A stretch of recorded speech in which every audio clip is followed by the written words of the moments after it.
Hey guys, welcome to the Silver Report. Here we are. It's Thursday, March 30th, 2017. We have gold currently trading at $1,245.50. Silver's trading at $18.23. And let's get right into some of the economic factors that will be playing a part into the price of precious metals. There's been a big move, a big change that has taken place recently. And a lot of people just really aren't seeming to conceptualize its importance. And what we've seen, the Russian central bank, it continues the world-leading gold acquisition spree. Also, in February, they had astounding numbers. In January, I'm sure the March numbers, once they're released, will be astronomical. The Central Bank of Russia had added 300,000 ounces, that's 9.33 tons of gold, to their reserves in February alone.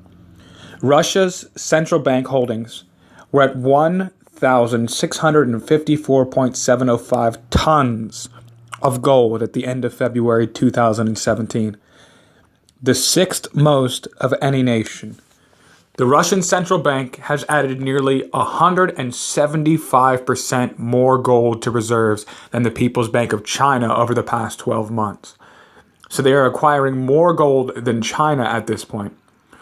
Overall, Russian reserves rose from 390.585 billion in January to 397.334 billion in February.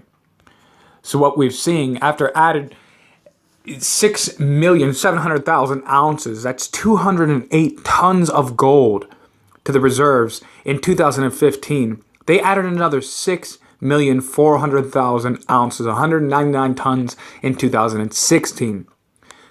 Russia, they ended 2016 with 1,614 tons of gold on their balance sheet. These are things that we really need to be watching because this is a rapidly accelerating pace. If you look back just over the past year alone, just since 2015 to 2017, Russia's acquisition of gold has been an astronomical increase. Because it's in preparation for something. And so many people believe that this just will never happen. And one thing they fail to realize is the dollar has held dominance since after World War II. It was just agreed upon that that was going to be the currency they would use. A lot of Europe was afraid. They shipped their gold over to the United States. At which point, the then gold-backed US dollar was prime. It was perfect because they could hold dollars and reclaim gold for the US dollars. At which point 1971 came along and some of the European nations began to want to repatriate their gold from the United States. At which point Richard Nixon disconnected the dollar from gold and pretty much told the European nations that wanted to repatriate their gold, here's some more paper dollars, just use those. And so this has been one of the largest gold buying sprees because the US dollar no longer is appropriate for these other nations. In fact, they were robbed of their gold and given traded paper for gold instead. What we've seen is the continued depreciation of the currency. And now that we see countries around the world beginning to amass gold, it is because it is in preparation of the abandoning of the US dollar, which is no longer feasible. It's no longer useful in trade. It is only a concept backed by military might. And if you don't think it's backed by military might, really investigate some of the wars and actions that have taken place over the past years. So what we've seen, the Central Bank of Russia added 1 million ounces of gold, 31.104 tons of gold in January alone.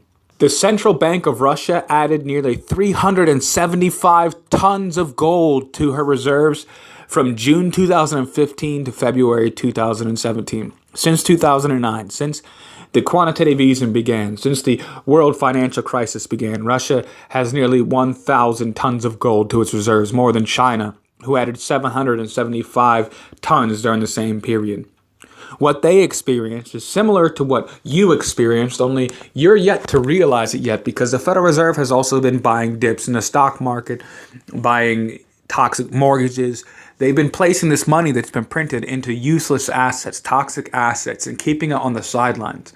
What they've experienced is much different. They've experienced the wealth of their nation depreciate, as well as all of the oil-producing nations. They've had the dollars that they held rapidly devalue. And as these countries are preparing to abandon the dollar, it will not take long. America has allies because America has the world reserve currency, and people have to deal with America. They have no choice.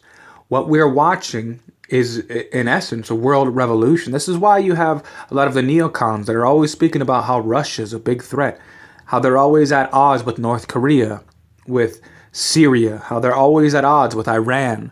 Is because these countries stay outside of their control system, their control grid. Now, these are two major countries that were trading in dollars, that were holding dollars. And now you see this golden move. Russia has accumulated massive amounts of gold, not just for fun. China's not just buying gold just for fun.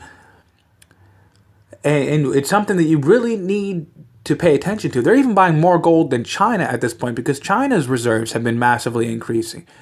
What we are watching is the collapse of the world order, the world system that has been set up. And from this collapse, we're going to see some major wars come out of this.